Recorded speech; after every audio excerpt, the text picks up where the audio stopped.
Okay, it's going to be a review of WrestleMania 5, but before I get onto the review, just want to say rest in peace to Razor Ramon, Scott Hall. He just passed away a couple of days ago. Apparently he was getting surgery for a hip replacement, and then he suffered a blood clot and eventually suffered a heart attack and passed away. They really delivered a nice tribute on Raw. I got pretty emotional watching it back. I just think, if you grew up in the 80s and, you watched wrestling as a kid in the early 90s, late 90s, whatever, Scott Hall is just someone that we grew up with. And the character was just very likable, very well defined, and deserves a lot of credit, I think, for, making Raw what it was in the early stages and, shifting the tide in the Monday Night Wars with Nitro. Deserves, more credit than just about anybody, because he's the one that made the jump first, even before Kevin Nash. And then, in terms of WrestleMania moments, I don't think he gets enough credit, in terms of the classic ladder match with Shawn Michaels, arguably the best match in WrestleMania history, at least from the first 10 WrestleManias. Most people would agree with that. So, even Shawn said, Razor doesn't get the credit that he deserves, for that performance. But my condolences just go out to Kevin Nash and Sean Waltman and all the guys that were close to him, because I even heard that Nash was there the whole time, as soon as the blood clots started forming. So you just understand how, the pain that they're going through now. So maybe that's why, this one hurts so much too, because it's affecting a lot of the other guys that we grew up watching as well. But yeah, it just kind of got me thinking when I'm looking at this show, WrestleMania 5, it's like half the show is just gone right now, from Roddy Piper to Miss Elizabeth, Sherry cut a promo here as well. I'm just going to go up and down the list. Hercules has passed away. Big Bossman is gone. Mr. Perfect is gone. Owen Hart is gone. Dino Bravo. Andre the Giant. Jim the Anvil Neidhart. Rick Rude, the Ultimate Warrior. Bad News Brown. Bobby the Brain Heenan. And last but not least, we got Macho Man Randy Savage, who passed away in 2011.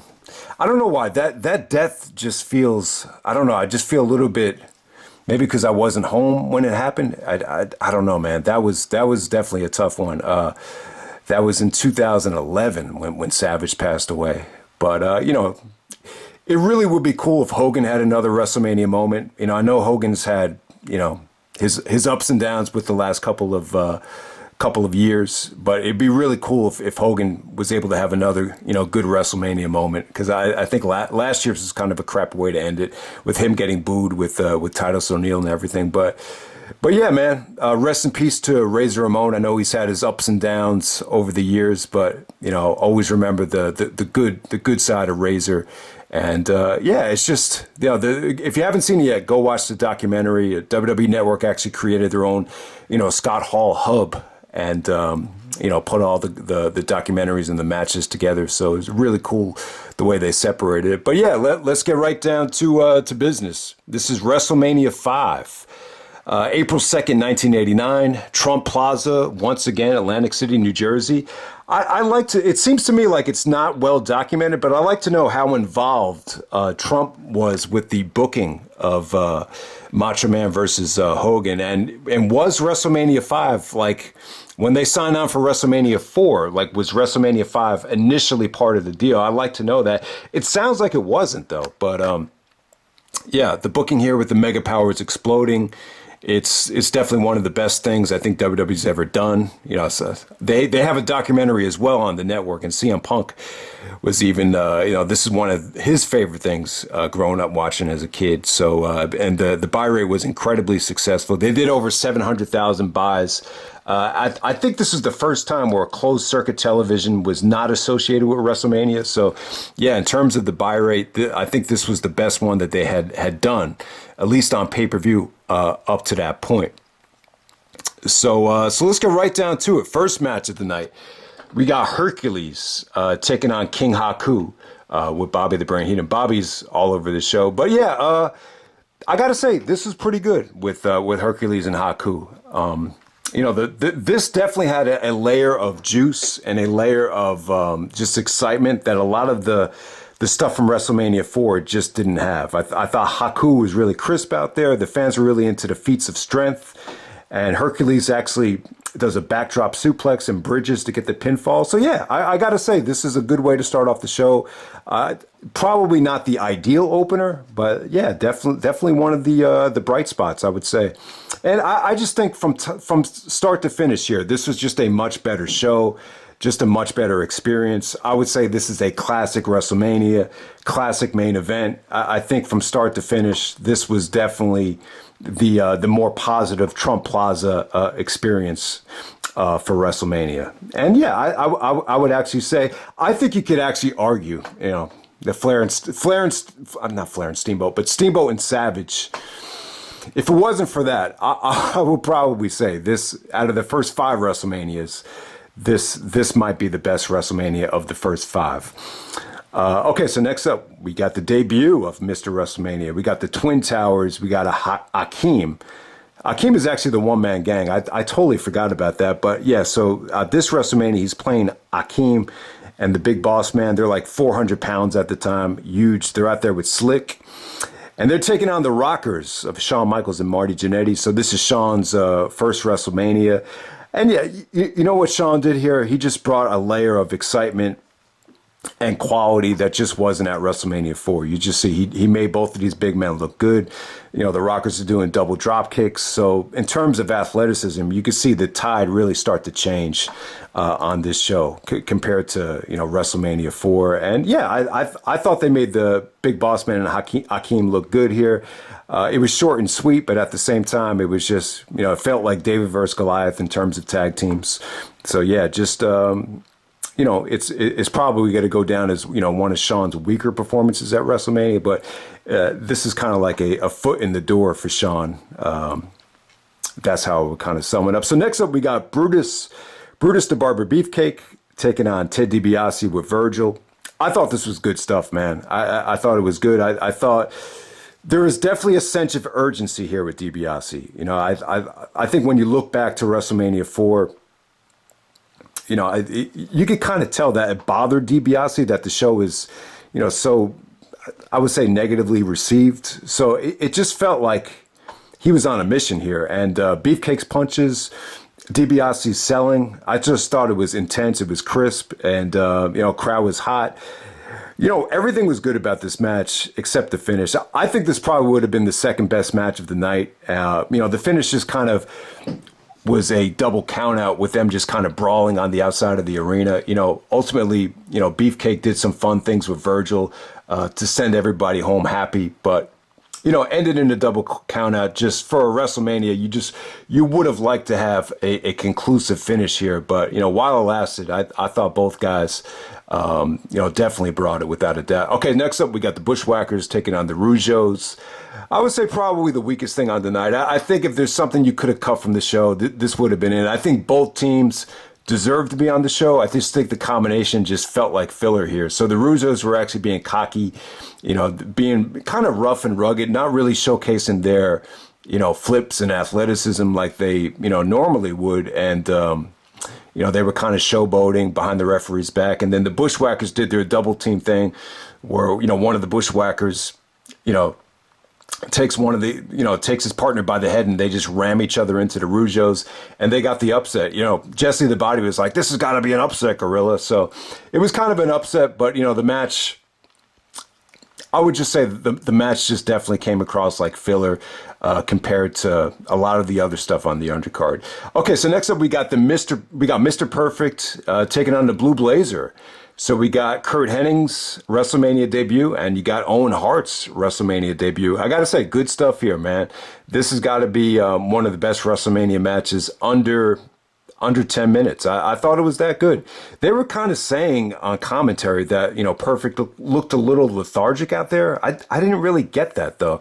Owen was great, though, doing crucifix bombs. I mean, it was just a breath of fresh air seeing two guys this athletic go out there and do their thing. Perfect wins with the perfect plex. I don't know, Blue Blazer at the time, though. It just seemed like Owen was just someone they would just bring out of the blue. I mean, that's all I can say about it. And, it wasn't until I guess late '93, where Brett's the one that really pushed for that brother versus brother feud, and for it to be Owen, even though originally it was supposed to be Bruce. But yeah, definitely good stuff there. Really kind of set the tone for the success of Mr. Perfect with the IC title at the next couple of WrestleManias. Okay, so next up we got Demolition taking on the Powers of Pain, Warlord and the Barbarian. This is actually a handicap match, as the Powers of Pain are with Mr. Fuji. So you guys remember at Survivor Series, Fuji turned on Demolition and sided with Warlord and Barbarian. So yeah, this was cool. Demolition gets their revenge on Mr. Fuji. They defend the belts, even though it's a handicap match. Fuji apparently used to wrestle, back in Japan, and is very well decorated, but hadn't wrestled in a while. But I thought he was fine for what it was. This is just more of a fun, revenge match for Demolition, and move on from there. Next up, we got Dino Bravo taking on Ronnie Garvin. This is something else I think could have been cut from the show. Garvin is stiff though. Garvin was intense. He was stiff. He was feisty. Bravo. You learn about him being associated with the Mafia in the Dark Side of the Ring episodes, but yeah, it was all right. He actually ended up winning with the sidewalk slam. I always thought Ronnie Garvin was more of an NWA guy. So in 1989, you could see a lot of the NWA guys like Garvin, like the Brainbusters, and some other guys I'm leaving out as well. But yeah, definitely the shortest thing on the show. It wasn't bad. It just kind of felt like, oh, let's just throw another match on there.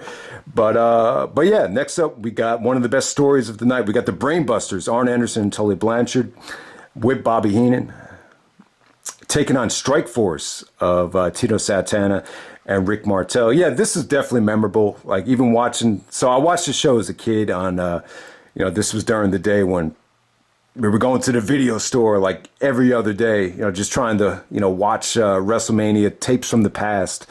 And this is one thing that definitely stuck with me. This split, and this is even before the Rockers. The split of Rick Martel and Tino Santana. This was Rick just kind of leaving Tito out there for dead, and this is the whole birth of the model. And yeah, before Marty and Shawn, though, you got to give them credit, and definitely a memorable heel turn for the model. He went on to have one of the best performances in Royal Rumble history from an endurance standpoint. So it definitely worked out for them. And Tito is a great wrestler as well, so he went his own ways. But yeah, just after Rick went to the back, you just saw the Brainbusters were on the same page from a fundamental standpoint, and their experience and their skills were just, they were able to, get the clean victory here. But yeah, this was good stuff. Nice old school tag match, but at the same time, you saw, one of the more memorable tag team splits I think we've ever done. It just made you hate the Rick Martel, and he ended up being one of the guys that really started that cocky heel arrogance thing, and he kind of fit it to a T, and this is where it all started right there. So yeah, good story. Definitely good story. Probably one of the most memorable things on the show. Okay, so next up, I think after this you had the Piper's Pit. So you had Bruce Pritchard coming out there as Brother Love and did a really good Roddy Piper impersonation, but for whatever reason he was getting heat for it. And then out comes Morton Downey Jr. with all the cigarette smoke. I've never seen anyone smoke like a chimney like this. So the guy's smoking like crazy. And then Piper eventually comes out, and yeah, him and Brother Love have some really good dialogue.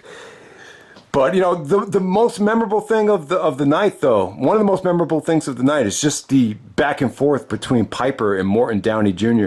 So this guy was really controversial. He had gotten in trouble for kind of talking down to different ethnicities and women. So and he actually ended up dying from lung cancer, I think, in 2001. So yeah, he looks familiar. I mean, if you were watching television in the 80s, I think he's got to be maybe one of the most controversial figures of that time. Maybe like Howard Stern before Howard Stern, if that's accurate. But yeah, I mean, it was just really cool. His facial expression when Piper was like, "I remember you had all these warts on your face." He's like, what did you do with all those warts? And he's like, I gave them to a homeless warthog. And then Piper goes like, I didn't know your girlfriend was homeless. And then the facial expression he gave him is just priceless. Like he wanted to beat the hell out of him. So, and then all of a sudden, you know, Piper goes like, and the funny thing is, it seems like smoking and drinking, you could disagree and hate someone so much, but if you say, roll me up a joint or give me another drink, it doesn't matter. They'll do it. So Piper goes like, roll me up a cigarette. And as he's doing it, Piper takes out the fire extinguisher and, fire extinguishes Morton Downey Jr. right in the face. Great WrestleMania moment. Really, really cool. It kind of fit like the Atlantic City theme. You know, it felt like it was geared more for adults. If you go to Atlantic City, obviously you got to be 21 and over to, gamble at the casino. So it definitely felt like something more geared for adults, which is kind of weird. These WrestleManias are kind of weird to have in Atlantic City because it felt like the product was definitely geared for kids at the time. But in Atlantic City, Atlantic City is, it's more adult oriented. That's what I'm saying. But yeah, great Piper's Pit. Definitely one of the best things on the show. It was cool to see Piper back. I believe the first WrestleMania you had seen him in since WrestleMania 3. So definitely good stuff there. So from there, we go Jake the Snake Roberts taking on Andre the Giant. The match wasn't great. The funny thing is Andre was going at it with Big John Studd here. So Big John Studd actually wins the Royal Rumble. And then he's the guest referee at WrestleMania. So wow, that just shows you that the winner of the Rumble will go on to much bigger and better things over the years. I mean, imagine winning the Royal Rumble and then being the special guest referee. But at the time, Royal Rumble wasn't a huge deal to actually win the match at the time. But Andre and Big John Studd have history. I believe they wrestled at WrestleMania 1 for for a body slam match for like $1,000. So it seemed like Andre and Big John Studd was definitely the best Andre looked in the match. He seemed like he was more intense with Studd than with Jake. There was one really, really cool part where Andre was tied up on the ropes and Jake is just, punching him right in the temple. That was really cool. And then, DiBiase comes out, tries to take away the snake.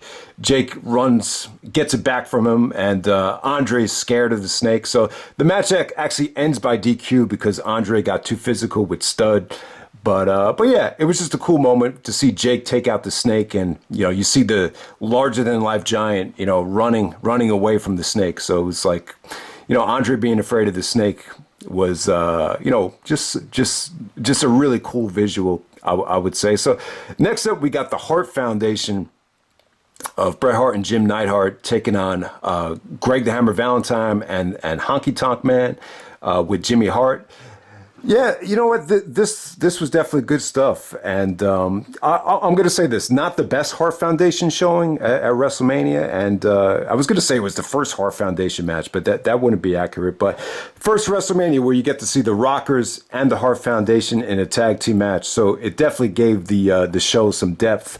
Bret looked good here. Bret did his... a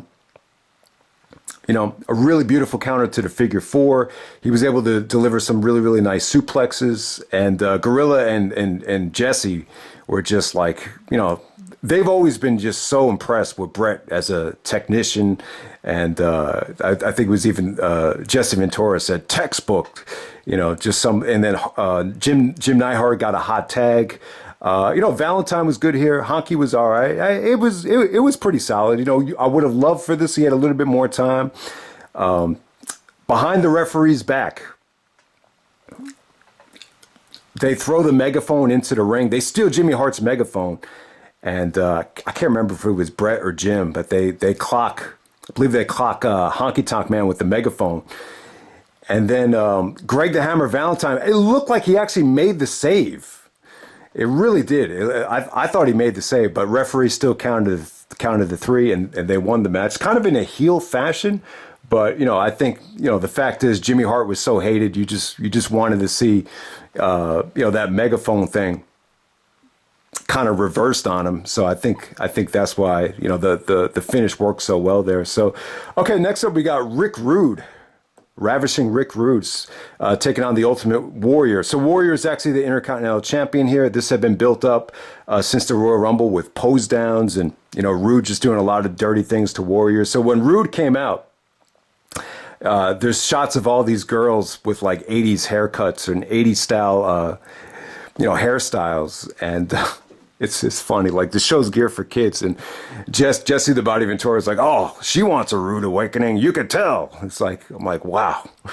For 1989 with kids watching, that's a pretty crazy thing to say. But yeah, I was surprised at how many women were just giving the, Rude the look there. And then Warrior comes out. And I would definitely say this. Out of the trilogy of pay-per-view matches, this is definitely the weakest one. And I got to say, the Ultimate Warrior Trump Plaza WrestleManias were just not good experiences for him. I think Warrior definitely had much better, showings at, SummerSlam 88 against Honky Tonk Man, and then SummerSlam 89. You could just tell from a conditioning standpoint, Warrior got a lot better in the summer of 1989. These WrestleMania matches weren't great for him. I would say this, though. I think the match was really well structured, really well put together. Rude did some really good selling. Very well laid out with Rude hitting the pile driver.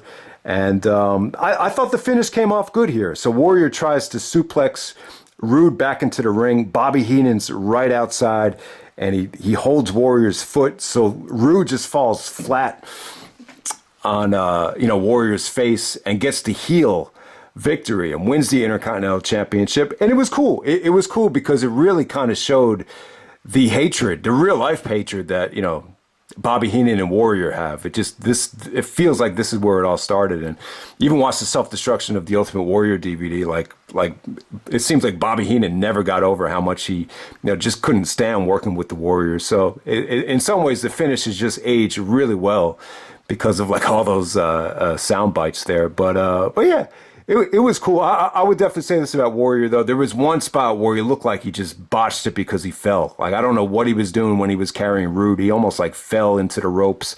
That was pretty bad. And I got to say, out of anyone on these shows, it just seemed like Trump and the executives at ringside, it seemed to me like Trump was talking more shit about Warrior than anyone else on the roster. Like, you could just see Trump like whispering, to the guy he was sitting at ringside with, and you could even see one of the other guys just laughing at Warrior. So, hey, it is what it is. But hey, Warrior made an amazing jump within the next year, so give him credit too. But yeah, if you were to ask me, I would say that out of the Rude and Warrior trilogy on pay-per-view, this is the weakest one. I think the SummerSlam matches were a lot better. Okay, so next up we got Bad News Brown taking on Hacksaw Jim Duggan. This is extremely short, but you know what, though? It's the Royal Rumble, the first ever Royal Rumble winner against the Battle Royal winner for WrestleMania 4, so it definitely made sense. I thought the match was intense while it lasted. Bad News looked like he was in a bad mood, and then, Hacksaw took out the 2x4, Bad News took out the chair, and they're just basically hitting each other with weapons. Ultimately, the ref calls for a DQ, but Duggan gets the last laugh by hitting Bad News out of the ring with the 2x4. So yeah, it was a cool moment for Jim Duggan, but extremely short. You could argue it could have been scrapped. It kind of felt like filler, but I definitely think he needed to have it on the show with the first ever Royal Rumble winner going up against the Battle Royal winner. That kind of made sense when you look at it from that standpoint. Okay, so next up we got a really quick squash with the Red Rooster, who's actually Terry Taylor, gives Bobby Heenan an Irish whip into the ring post and wins from an Irish whip. Okay, and on to the main event. The Mega Powers explode. So you got Macho Man, who had been champion since WrestleMania 4, defending it against Hulk Hogan. Okay, so there's a lot to talk about here, but yeah, it's just one of those matches, one of those feuds. You could even say it was kind of not technically a love triangle, but in some ways, very much a soap opera-oriented storyline that everyone just loved the build to, and even like someone like CM Punk, who's Mr. Anti-WWE, went out of his way in the documentary and just said, yeah, it's the best way to sum it up. They just exploded, and yeah, it was definitely a great storyline, man, because they were so over as a tag team, but slowly they just added all these little things up to it, and it kind of started at SummerSlam when Elizabeth used her skirt to kind of distract the mega bucks. And Hogan basically gives like Elizabeth a look at SummerSlam, and Savage notices it. And then I remember at Survivor Series, obviously you remember that show for Hogan actually picking up Elizabeth and Savage just giving the paranoid facial expression. Then you have the whole situation with the Rumble where Hogan accidentally eliminates Macho Man.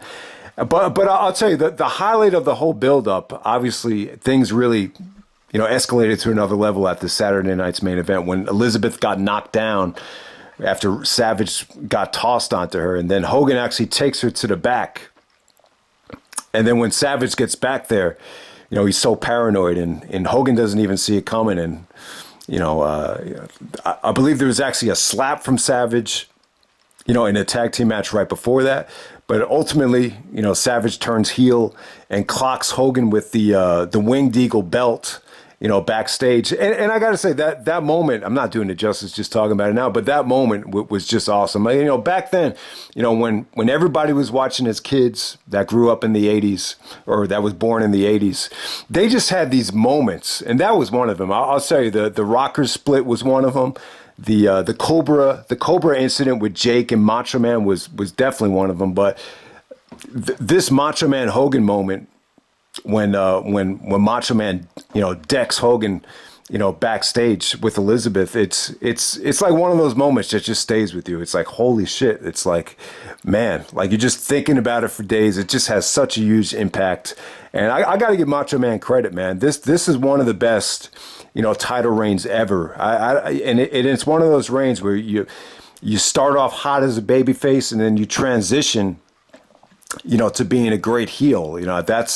That's definitely one of the criterias of a great champion, an all-time great, is if you can, be that versatile and be that engaging both ways. And, Macho Man Randy Savage definitely did. The funny thing about that moment is I didn't know is that Hogan says that he got a concussion, that he hit him so hard there. But yeah, I mean, it's just one of those things where I think the real life situation of, Macho Man being paranoid, because back then, and it's funny now, you have so many women in the company now, and it's probably a lot more healthy now in the business because, you got all these couples that could actually be out on the road together. But back then, the women were so few and far between.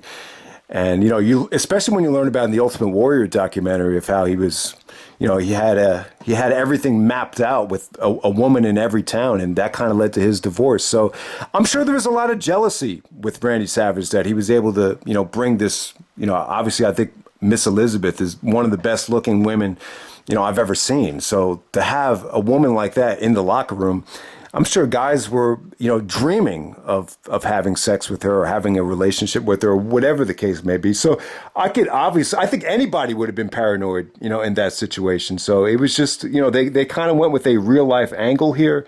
And, but, the heart of the angle too is, and I think what kind of gets lost is, Savage really couldn't say he was champion until he beat Hogan. Because let's face it, Hogan, Hulkamania, was always associated with the world championship.